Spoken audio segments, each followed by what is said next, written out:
esse Taguatinga.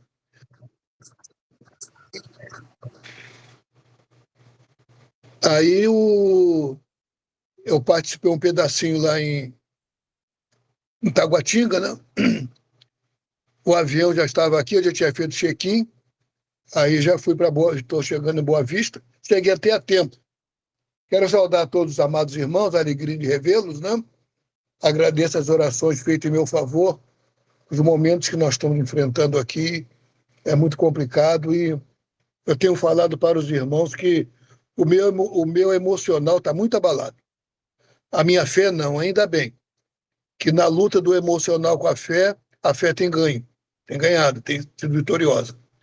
Mas tanto eu como a minha esposa estamos bem abalados, né? Já com 70 e tantos anos, estamos envolvidos agora em construir uma casa, né?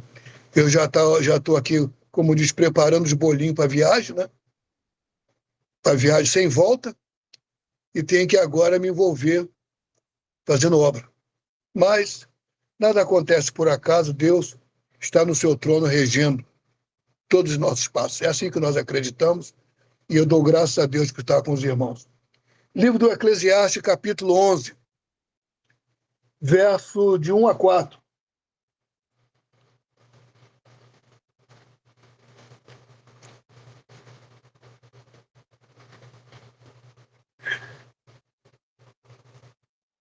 Eclesiastes, capítulo 11,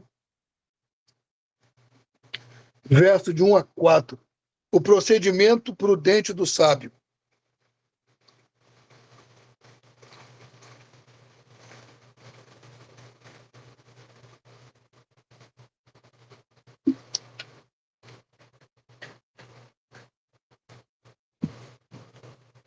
Eu vou ler para os irmãos.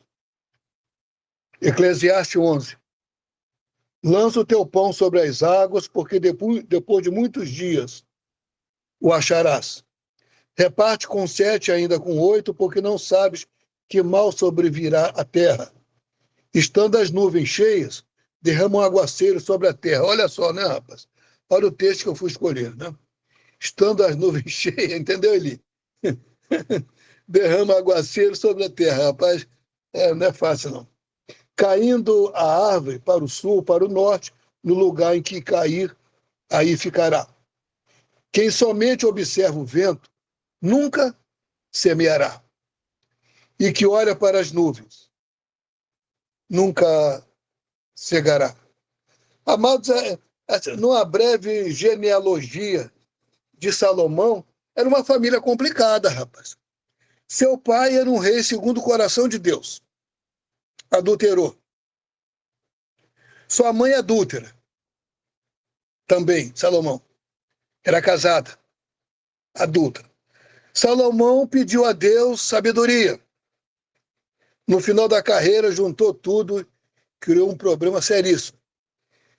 Morre seus filhos e seus generais, divide o reino e Israel entra num caos. Os reis que ficaram com Israel, que reinaram depois da divisão do reino, né, que ficou o reino de Judá e de Israel, praticamente todos eles fizeram o que era mal perante o Senhor. Com a invasão dos assírios lá em 770, mais ou menos, praticamente Israel desapareceu do mapa. Hoje a sociedade usa Israel, mas era para usar Judá, né? Israel desapareceu. O reino do norte, que era o reino do sul, subsistiu até Nabucodonosor. De lá para cá, o judeu vive aquilo que nós chamamos, e eles também chamam de diáspora. E por causa disso, deu origem às sinagogas, né? Eles adoravam nos templos, foram obrigados pela dispersão a criar sinagogas em todo o mundo. E ali eles adoraram. E olha que Salomão pediu sabedoria a Deus. Deus deu a ele, e ele foi muito sábio.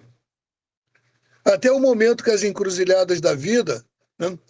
Eu estava lendo aqui um dos nossos pensadores, ele afirma que o diabo, não podendo tornar o inferno agradável, ele torna agradável o caminho que leva ao inferno. Então, o que acontece? Não tem como colocar o inferno agradável. aí ele coloca o caminho para lá, agradável, e as pessoas vão, achando que o caminho para o inferno é uma coisa maravilhosa. Automaticamente, raramente até a seita dos seguidores de Satã, que nós temos aqui no Brasil, eles não gostam de muita popularidade porque, na defesa do que o diabo é bom, já quando nós migramos para o baixo espiritismo, aqui do meu lado tinha uma família que era da Quimbanda. O diabo criou uma hierarquia, né? A Umbanda é do bem, como se fosse o evangelho, né? E a Quimbanda é do mal. Então, a pessoa vai na Quimbanda, faz um trabalho, o outro vai na Umbanda e pede para tirar. Tudo diabo, interessante, né? Como é que ele se dispersa. Mas eu notava aqui, Elise, que os vizinhos cantavam assim: Deus é bom, mas o diabo também é. Era o cântico deles. Eu ficava aqui de casa, né? Ouvindo assim aquela melodia maravilhosa do Cramulhão, né? Deus é bom, mas o diabo também é. Nem para os seguidores dele, eles consideram o diabo ruim. Senão, provavelmente não o seguiriam. As punições se subsidiam, continuaram, né? Davi foi proibido de entrar na Terra Prometida. Não, Davi foi proibido de construir o templo. Davi foi proibido. O reino de Salomão foi dividido. Seus filhos também não eram lá muito bem dessas coisas. E agora, amados, quando nós lemos os livros de Salomão, que é o Eclesiastes e Provérbios, a gente encontra nisso aí, Ronaldo, um tom de lamento. Dentro do. É muito sábio, né? Tanto Eclesiastes quanto é sabedoria pura. Mas dentro do conceito da sabedoria, parece que o escrito de Salomão é um escrito de lamento, de uma alma penitente, uma alma arrependida, né? Quando seus comentários críticos, né? E alguns deles, né? A condição humana, a natureza humana, na adoração, Salomão deixa passar assim, nas entrelinhas, né? Um certo amargura, talvez seu coração ferido por ter feito um pacto com Deus e não ter cumprido. Passando nessa questão introdutória, vamos à sabedoria de Salomão, porque ela é cantada em verso e prosa. No verso primeiro, ele diz: lança o teu pão sobre as águas. Essa frase é muito usada para motivar a obra missionária. O pão, quem é o pão? O pão é Jesus. O pão é Jesus. No verso 12, ele reafirma o repartir do pão, que pode também ser uma obra social. A questão do pão no verso 2, né? Se nós formos interpretar literalmente, nós vamos entender que é uma obra social, que é repartir o pão, matéria, o pão, massa, né? Mas ela continua dando ênfase à questão do pão como parte do verbo divino, né? Daquele que morreu, do Cristo encarnado, por assim dizer. No verso 3, ele aborda as forças da natureza. Salomão era um pensador, né? E devia ter uma obra contemplativa também. Porque, né, naquela época, né, irmãos? Além das mulheres, que outra coisa Salomão ia fazer, né, rapaz? Além das mulheres, né? Salomão ia fazer o quê? Contemplar as estrelas, né? Coisa que a gente não consegue ver, né? O sol dá para ver. Aqui no Rio, então, tem dado 60 graus aqui de calor, dá para ver bem o sol aqui. Mas as estrelas não. Muitas coisas contempladas devido à situação que eles viviam. Vocês têm visto por aí o abençoado vagalume? Alguém tem visto o vagalume? Alguém tem visto a cigarra, né? A gente sabe que a cigarra canta até morrer, né? Faz nada para ninguém. Não planta, não semeia, não faz nada. Canta até morrer. Mas ninguém vê mais. As coisas da natureza estão mudando. No verso 4, Salomão se defronta com um dos seus grandes desafetos, que nós também nos enfrentamos aqui na nossa igreja: o preguiçoso. O preguiçoso Salomão não suportava, porque ele conhecia o preguiçoso. Não sei se mais do que a gente, né? Eu acho que a gente conhece mais, porque o que tem de preguiçoso na nossa igreja é uma coisa fora do comum. Cara, o que tem de preguiçoso. E eu fico chateado, irmão Geraldo. Alguns me chamam de ativista religioso, né? E diz, mas o Paulo também é aposentado. Eu falei, vai na maioria de nossas igrejas, vê a maioria de aposentado que tem lá que não faz nada para ninguém. Não prega, não visita, tem obra na igreja, ele não ajuda. Vai lá. O sujeito vem dizer que eu trabalho muito na fé porque sou aposentado. Eu trabalhava antes de ser aposentado. O que nós temos na nossa igreja, irmãos, de aposentado preguiça, é uma coisa fora do comum. Uma coisa fora do comum. Por isso que o tema desse quadro, o subtema do quadriênio, o sacerdócio no lar, é um despertamento para isso. As mulheres estão sendo obrigadas a assumir. Obrigadas a assumir o lar. Porque o sujeito não quer ser presbítero, não quer ser diácono, não vai na igreja, não tem ânimo para nada. Vive uma vida assim, rapaz, e nós estamos preocupados com isso. Então, Salomão tinha problema quando ele afirma, vai ter com a formiga, né? O símbolo do trabalho. Né? Mas já observaram, eu não sou um contemplador igual Salomão, porque eu só tenho uma mulher, ele tinha mais de 600. Né? Então, o tempo dele era todo ocupado, o meu não. Pelo contrário, está me sobrando tempo. Depois que eu envelheci, o tempo está sobrando para caramba aqui. Né? Então, mais aqui é tempo. Mas se a gente observar a formiga, que é o símbolo do trabalho, pode observar, ela te carrega as folhinhas, aquele trabalho inconstante, mas sempre tem uma formiguinha empulheirada em cima da folha com as asinhas assim, e as outras carregando ela. Mesmo a formiga sendo símbolo do trabalho, tem a formiga preguiça, é uma minoria. Mas tem também. E ele deixa mais, se ficarmos somente observando o vento, isso é duro, irmãos. E eu não posso falar das outras denominações, eu falo da minha. Né? Tem muita gente observando o vento na nossa igreja. Não evangeliza, não visita, não dizima. Vive uma vida vegetativa dessa igreja, dentro da igreja.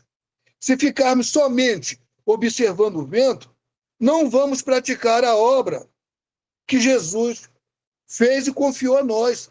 O legado de Jesus. Jesus deixou, não só nas entrelinhas, mas em toda a sua vida do Cristo encarnado, ele deixou pegadas para nós, legados para nós. Alguns ele era enfático. Observa lá o Ide, ele é enfático. Ide por todo mundo. Ele não tirou o Lucérgio do Ide, não. Mas também não tirou os pastores, o pessoal do Andrew Jumper, os doutores. Não tirou ninguém.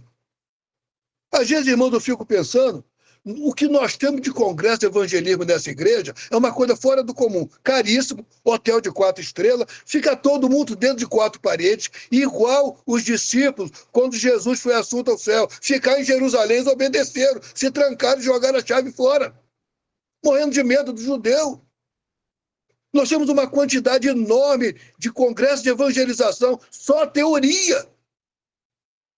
Ninguém sai para evangelizar. Eu não conheço uma congregação fruto de trabalho de congresso de evangelismo. Ninguém plantou nada. É só teoria, aquela papelada vai debaixo da mesa e pronto. É mais um encontro de confraternização. Nós estamos agora com outro simpósio de evangelismo e eu fiquei procurando na liturgia. Era para ter igual nós fazemos na UPH. Olha, a gente vai reunir na igreja e daqui a uma meia hora a gente vai na rua distribuir folheto. Não tem movimento prático. É só teoria. Teoria. Eu fui vice-presidente do Sínodo e tesoureiro também do Sínodo por 2 mandatos. Fomos abrir um ponto de pregação. O presidente do nosso Sínodo, na época, era pós-graduado em missiologia e evangelização. Ele não sabia entregar um folheto. Ele não sabia o que dizer. Eu estava do lado dele, irmão. Isso não é conto, não, como dizia o irmão aqui, não é conto da cabrochinha, não. É verdade, eu estava do lado dele.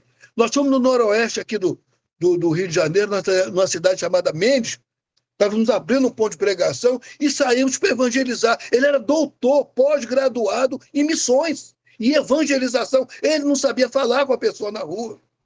Essas pessoas que estão dando aula para a gente. Só tem teoria, só tem teoria, teoria, teoria. Muitos ali nunca ganharam uma alma para Jesus. Não tem experiência de ver o pecador.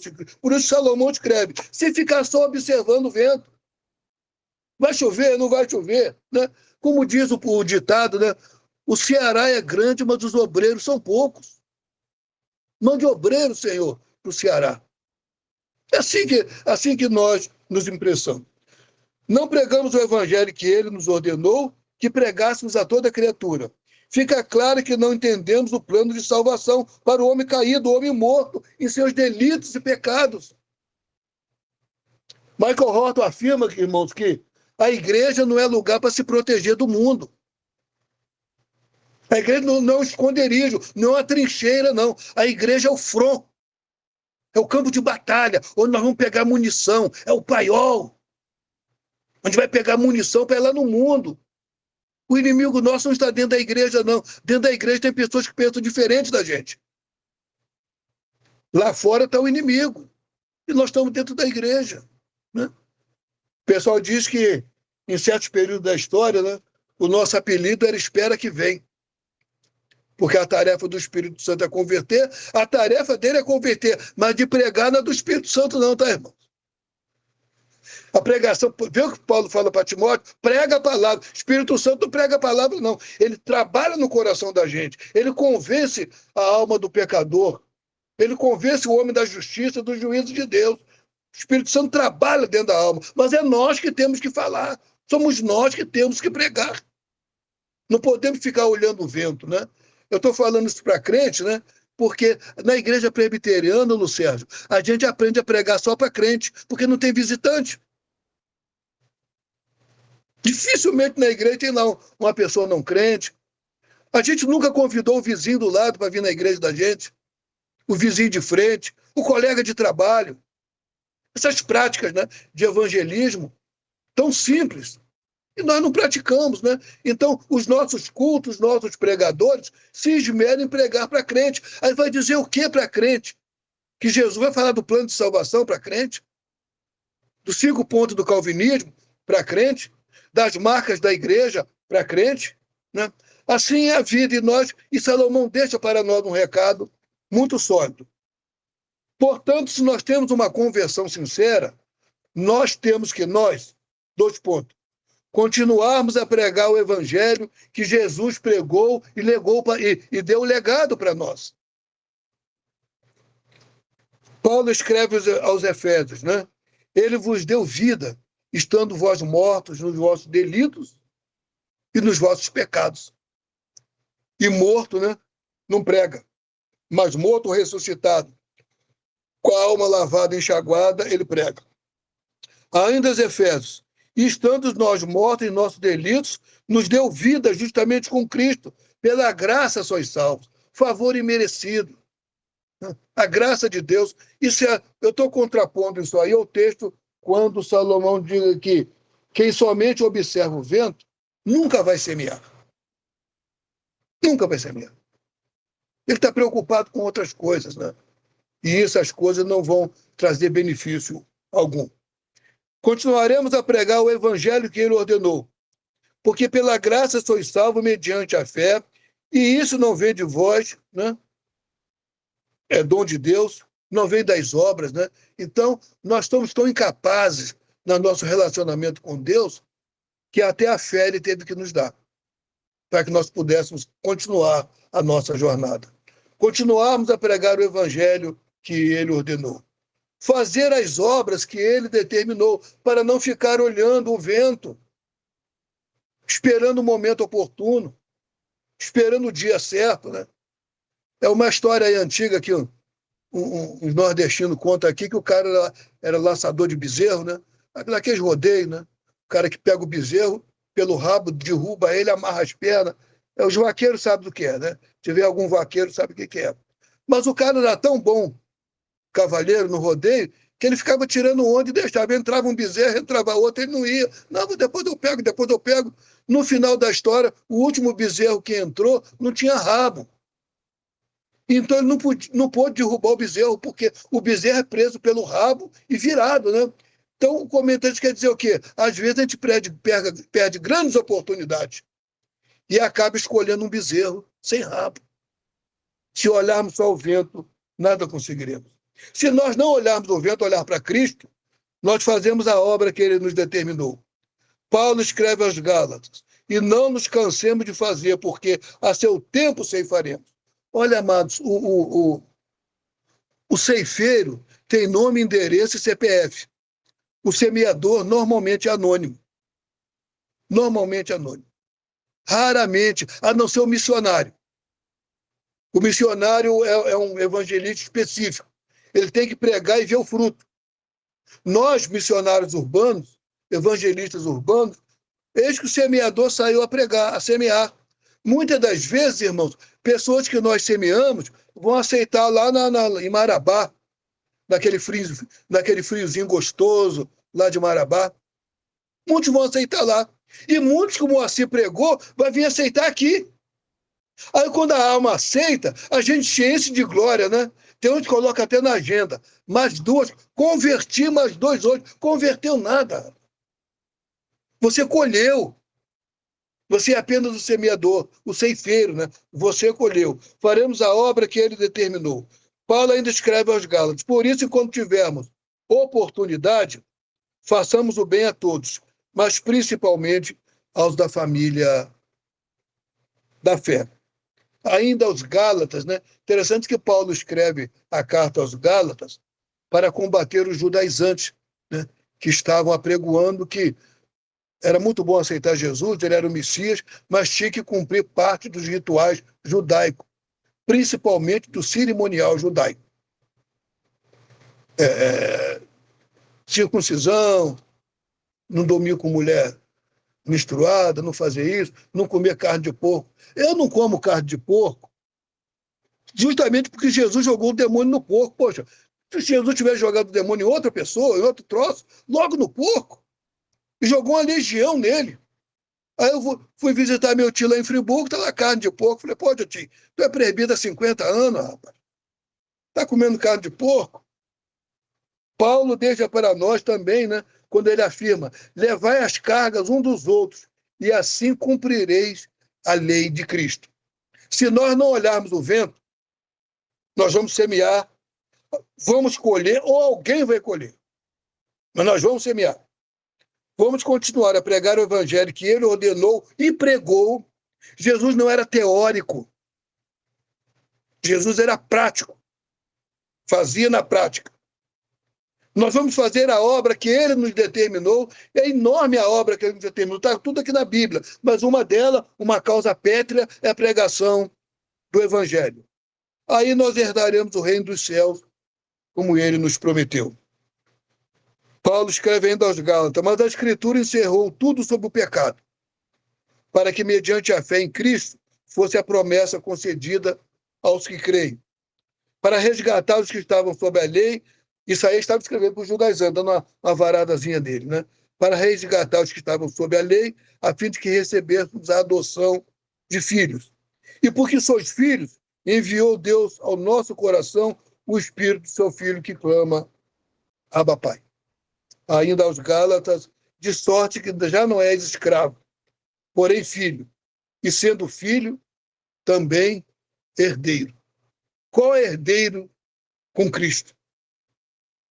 Amados irmãos, muitas das vezes eu não me canso de ouvir sermão, porque o sermão, mesmo para nós que já conhecemos o Evangelho, pregamos o Evangelho, o sermão é um fortalecimento diário da nossa fé, para que nós não venhamos a nos quedar, né?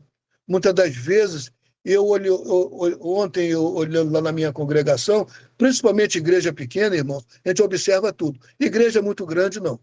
Mas igreja pequena, a gente observa tudo. Está lá a irmãzinha no celular, direto, o culto todinho. Celular. E um dia ela falou para mim, irmão Paulo, eu estou fazendo o que a Bíblia manda. Eu trago meus filhos para a igreja. Eu falei, minha irmã, você traz para a igreja, mas não ensina a ser crente. Pega os filhos lá numa bagunça, e eu sou uma mistura de diácono e presbítero, né? Eu já fui mais diácono mais severo do que presbítero, e a igreja tinha até medo de mim como diácono. Aí, para se livrar de mim, me elegeram presbítero e piorou. Eu passei a ter mais... Esse é Ferrari, né? Eu passei a ter mais autoridade. Eu sou presbítero só há 38 anos, mas que sofriam comigo ali. E eu, lá na igreja, com 72 anos, operando o computador, o projetor, porque não tem ninguém que quer. Eu estou lá passando zinda, aquela coisa toda, e as crianças correndo, dando cambalhota, e o diácono lá da porta, distraído, conversando. Então, irmãos, a obra de Deus ela é muito mais séria do que nós imaginamos. Nós não podemos ficar dentro da igreja, assim, como alienados do Evangelho. Eu sei que eu estou falando para a igreja de Cristo. Eu sei que eu estou falando para o povo crente, presbítero, diáconos, irmãos, membros. Eu sei disso. Mas nós precisamos cada vez mais alicerçar, porque a palavra de Deus é um bálsamo, é um refrigério, ela conforta o nosso coração. Quando Pedro afirma para quem iremos nós. Aí Paulo, o apóstolo, encerra dizendo, um texto que poderia ser um dos textos áureos da Bíblia também. São muitos, mas poderia ser esse aqui, Filipenses 1:27. Vivei acima de tudo, por modo digno do Evangelho de Cristo, para que eu, ou indo ver-vos, ou estando ausente, ouça no tocante a vós outros, que estáis firme, é um só espírito, com uma só alma, lutando juntos pela fé evangélica. Quem olha o vento, nunca cegará, né? Quem observa o vento, nunca semeará. E o que olha para a nuvem, eu vivo aqui olhando para a nuvem, e talvez seja direto para mim, porque ninguém olha mais para a nuvem do que eu. Eu agora estou olhando para a nuvem de Nova Iguaçu, porque eu descobri que a enchente aqui em Belford Roxo vem de Nova Iguaçu.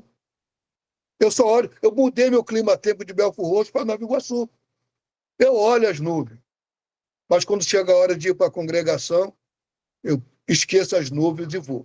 Que nós não podemos, amados, de maneira nenhuma, nós que somos o esteio da igreja, o sustentáculo da igreja, nós somos nação santa, sacerdócio real. E sacerdote da família, né, irmão Geraldo? Nós temos que ensinar nossos filhos no caminho que devem andar. Quando ele ficar velho, mesmo que ele se desvie, vai ter alguma coisa dentro dele. E eu falei isso na mensagem lá em Brasília, essa semana, né? Tem um ditado que a gente fala, mas ele tem duas partes. A gente só cita uma, né? Quando a gente fala que igreja deixaremos por nossos filhos, né? A parte B dessa frase é essa: que filhos nós vamos deixar para a nossa igreja? Está aí o pai de oração, está aí o Projeto Ana. Resgatar os filhos. Que nós estamos perdendo a batalha. Estamos perdendo a batalha para o mundo. E todos os segmentos, todos aqueles que seguem ele. Muito obrigado, irmão Geraldo, pelo convite, aos amados irmãos, né? Pelo carinho de vocês. São 22h11, tá? E aqui ainda o calor continua, tá? Estou com o ventilador aqui ligado. Mas louvo a Deus pela vida dos irmãos, pela alegria de poder falar com vocês. Que Deus nos abençoe, irmãos amados. Paz. Amém, amém, Presbítero Paulo. Obrigado aí pela mensagem. Que o Senhor continue abençoando você, sua família, seu ministério. E vamos seguir em frente. Eu sei que você ainda tem umas 2 ou 3 lives aí para participar. E fique à vontade, tá? Não, eu tinha Cuiabá, mas também começa nesse horário. Eles também têm fuso lá. Mas eu já pedi perdão a eles. Falei com eles que a Gol me devolveu a passagem, que eu já tinha feito check-in, né? A Gol me devolveu a passagem e eu fico aqui com vocês. Graças a Deus, irmão. Estou muito feliz, tá, irmão? Agradeço o convite, penhoradamente. Eu prego o evangelho pela graça de Deus. Não sou teólogo, não tenho formação acadêmica, nem pós-graduado em nada. Sou pós-graduado na vida. Esse eu tenho pós-graduação. Tá certo, presbítero. Deus abençoe. Agora vamos dar continuidade à nossa reunião de oração, e agora eu vou pedir para o nosso irmão presbítero César Vasconcelos que ele ore pelos projetos, né? O Paulo falou aí sobre os projeto Jó, projeto Ana e o projeto Mão na Massa. São 3 projetos da Igreja Presbiteriana que têm dado certo. Ainda agora você falou aí, César, sobre Rorainópolis, né? E Rorainópolis recebeu uma construção da Igreja Presbiteriana. O Mão na Massa foi lá e fez, né? E hoje ela é a 7ª igreja de Roraima. Quando o Mão na Massa fez, ela era uma congregação, e hoje é a 7ª igreja. Então vamos orar por esses 3 projetos. César, ora aí por esses 3 projetos. Projeto Jó, Projeto Ana e Projeto Mão na Massa. Ok, meus irmãos. Soberano Deus, eterno Pai, e nosso Senhor e Salvador Jesus Cristo. Graças te rendemos, Senhor, pela vida de cada um dos irmãos que está participando dessa live, pela vida do presbítero Paulo Defon, que não mede esforços para pregar o evangelho, onde quer que seja, Senhor. Ele está presente com amor, com dedicação ao teu trabalho. Nós te somos gratos, Senhor, porque tu tens nos dado a graça de te servir, Senhor. E que no decorrer deste ano, deste biênio, Senhor, o Sínodo, a Confederação de Homens, possa estar empenhada, Senhor, não somente em oração, mas na ação desses projetos, Senhor. Projeto Jó, Projeto Ana, dando apoio às senhoras das sociedades auxiliadoras, Senhor, femininas. E os homens da igreja possam estar sendo verdadeiramente esse esteio, principalmente os presbíteros, diáconos, que foram separados, Senhor, para ajudar os pastores nesse grande projeto que é pregar a tua palavra, ensinar a tua igreja os caminhos que deve andar. Também te somos muito gratos, tenho acompanhado, não participei ainda de nenhum presente, Senhor, do projeto Mão na Massa, que, no meu ver, é um dos maiores projetos, porque ali a gente vê o empenho, a dedicação, o amor de cada um pelo crescimento da tua obra, Pai amado. Nós te rogamos assim, ainda o perdão pelos nossos pecados. Nos perdoa em tudo aquilo que temos feito que não te agradou, Senhor. Nos perdoa e nos dá a graça de te servir. Nós te apresentamos a nossa oração pelos méritos de Cristo Jesus, nosso Redentor e Salvador. Amém. Amém. Louvado seja o nome do Senhor. E agora nós vamos fazer mais uma oração. Eu pedi para o nosso irmão presbítero Moacir de Freitas Aéreas, nosso vice-presidente da região norte. Ore, meu irmão, pela IPB, pelos pastores, pelas sociedades internas e externas, CNHP, sinodais, federações e as federações aqui do norte, do PRÉ, PESAM e P7. Então, vamos orar com o nosso irmão presbítero lá de Marabá, né? Marabá. Estão ouvindo bem? Sim, estamos ouvindo. Então oremos então. Santo Deus, eterno Pai, nós agradecemos primeiramente pela salvação em Jesus Cristo, agradecendo porque o Senhor nos amou primeiro, o Senhor nos salvou, o Senhor nos resgatou, mesmo não merecendo, mas o Senhor tem sido bondoso, gracioso para conosco.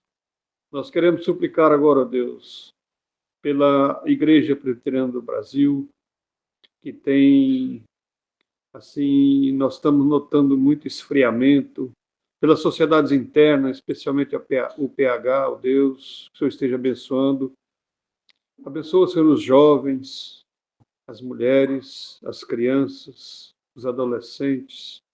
Oh, Deus bendito, resgata cada um deles, ajuda-nos como homens líderes da tua igreja, para que possamos educar os nossos filhos, ensiná-los o caminho que devem andar, andando com eles, ó Deus, orando com eles, orando por eles. E assim, ó Pai, quando forem velhos, não se desviarão do caminho. Nós te oramos, ó Pai, porque a tua palavra nos garante assim. Por isso, ó Pai, nós oramos, sabendo que o teu Espírito vai agir em cada coração que lhe aprouver. Nós oramos também, ó Deus, pedindo pelas sociedades internas, pedindo, ó Deus, porque o Senhor tem nos sustentado, mesmo com dificuldades. Dá-nos força, capacita-nos e usa-nos, Senhor, segundo a tua vontade. Nós oramos também, ó Pai, pelos pastores da igreja, aqueles que pregam a tua verdadeira palavra, Deus, com retidão, com exatidão. Ó Deus bendito, inspira, sustenta cada um deles de acordo com a sua vontade, ó Pai. Sustenta suas famílias, ó Deus. Sabemos que muitos passam por dificuldades, mas que o Senhor, na sua soberania, na tua plenitude, ó Deus, possa abençoar a cada um deles, ó Deus. Nós oramos, ó Pai, agradecendo por essa reunião que fazemos, por cada servo teu que participou e por aqueles que também não participaram, ó Deus, esteja abençoando. Nós oramos especialmente pela região norte, onde temos muitas dificuldades, muitas distâncias a percorrer. Eu te peço em especial pela viagem que farei ao Acre essa semana, o Senhor esteja me abençoando aquela reunião que ali faremos. Nós te oramos, ó Deus, agradecidos, pedindo que o Senhor perdoe os nossos pecados, pois sabemos que pecamos contra ti e contra ti somente. Mas a tua palavra nos garante que o Senhor é fiel e justo para nos perdoar e nos purificar de toda injustiça. Nós te oramos, portanto, agradecidos, no nome santo do teu Filho amado Jesus, nosso Senhor e Salvador. Amém. Amém. Louvado seja o nome do Senhor. Daqui a pouco a gente vai ter mais um pouco de informação aí sobre a região norte com o nosso irmão vice-presidente, o presbítero Moacir de Freitas. Ok. E agora nós vamos orar pelas nossas nações, né? Eu vou pedir para o nosso irmão presbítero Ronaldo Miranda orar pelas nossas nações, o Brasil, Venezuela, Argentina, Estados Unidos, Irã, França, Haiti, Colômbia. E dessas nações, eu queria também fazer um pedido especial pela ilha de Marajó. Nós sabemos como é que está a barra ali na ilha de Marajó, e nós queremos orar nesse sentido também, tá bom? Então, presbítero Ronaldo Miranda, ora aí nesse sentido.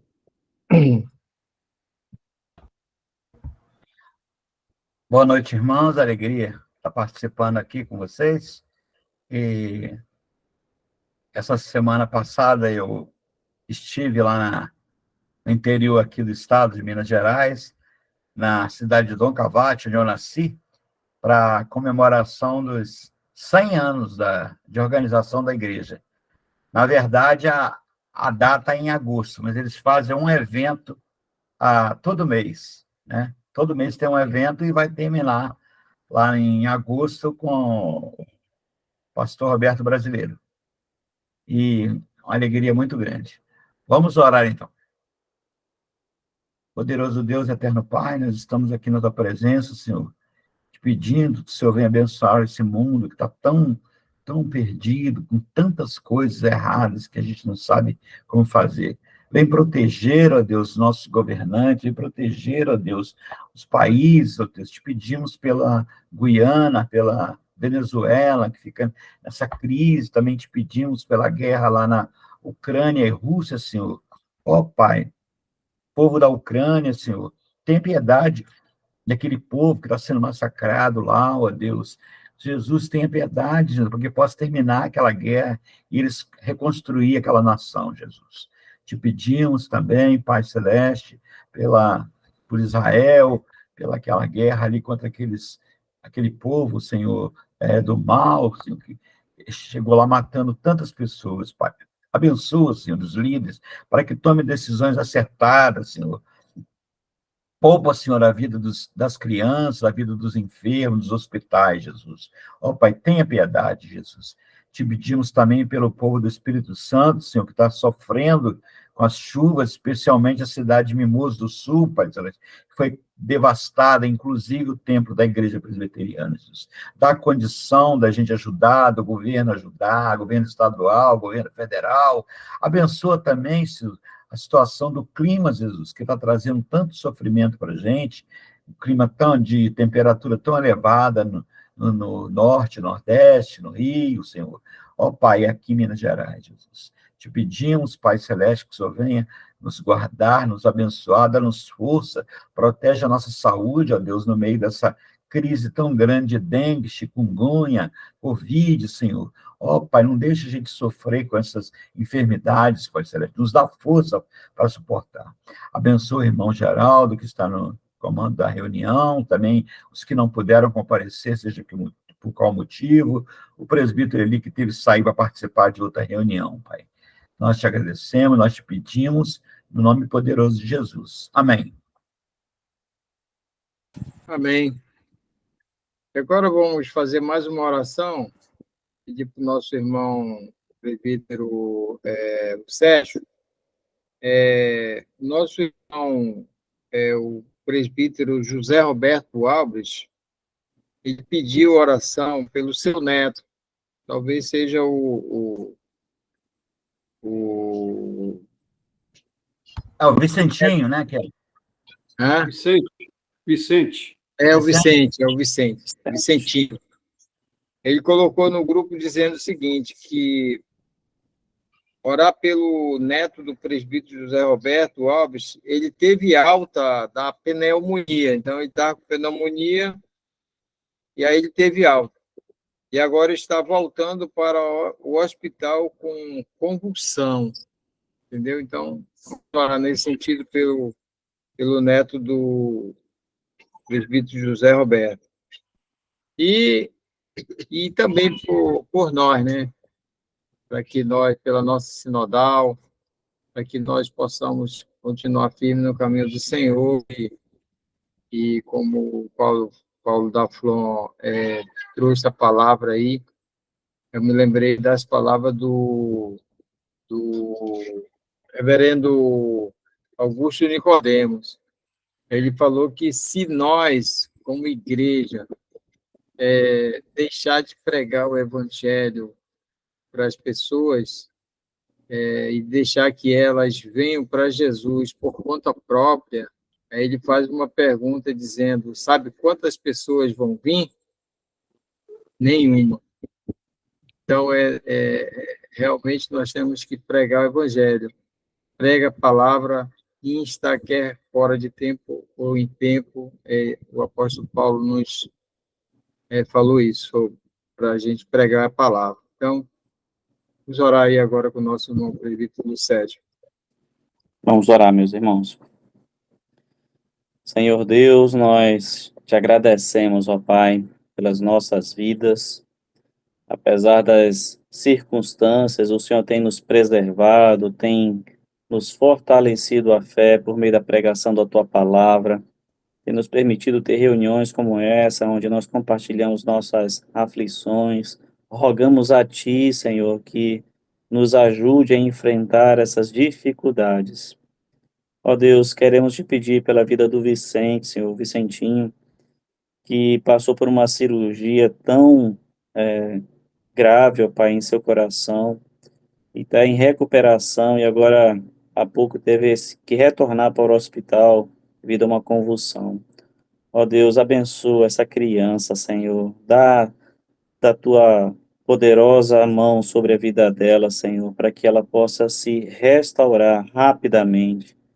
O Senhor é o médico dos médicos e pode fazer qualquer coisa, Pai. Nós não conhecemos os teus planos para a vida dessa criança, mas o nosso desejo é que o Senhor possa curá-lo e assim, ó Deus, abençoar aquela família que está tão aflita, Senhor.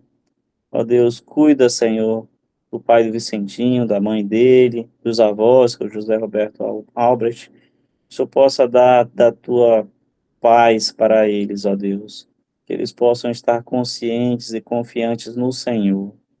Senhor, eu te peço também, ó Pai, por nós, homens, que fazemos parte das sociedades internas, que somos oficiais das nossas igrejas.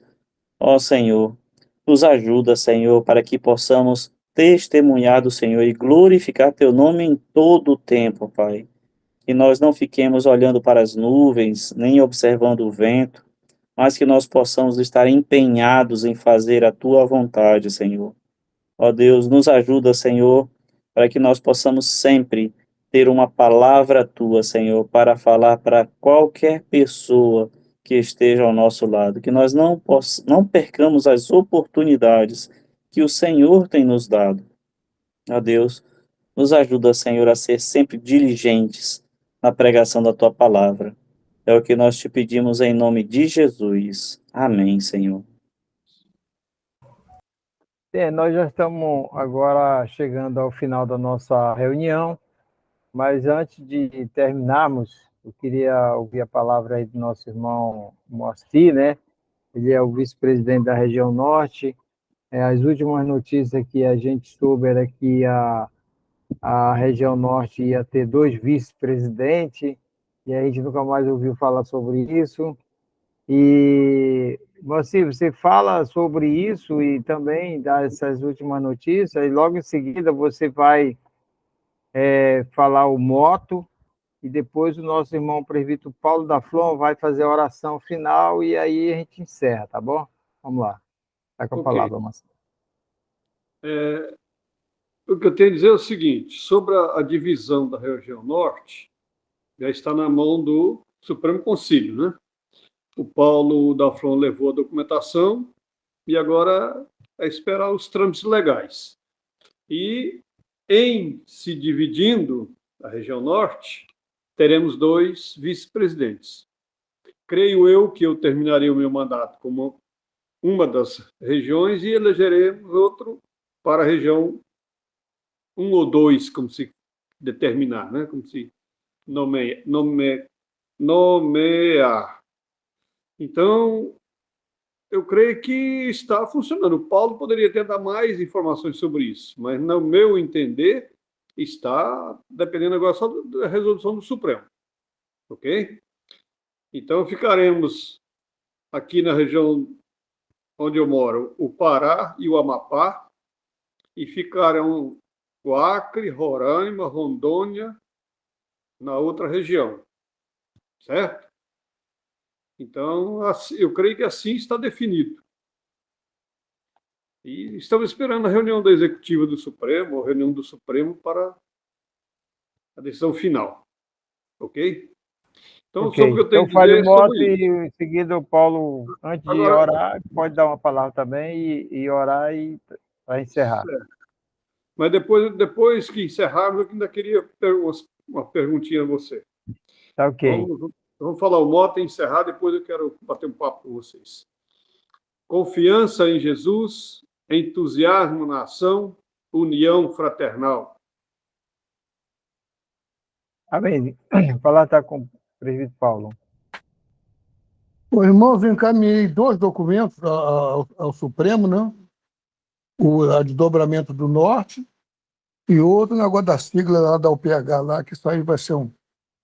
Agora, o desdobramento do Norte, eu acho que não vai ter dificuldade, não. Por causa disso, a reunião vai do dia 16 até o dia 19 em Londrina. Eu ia voltar cedo, entende, Moacir?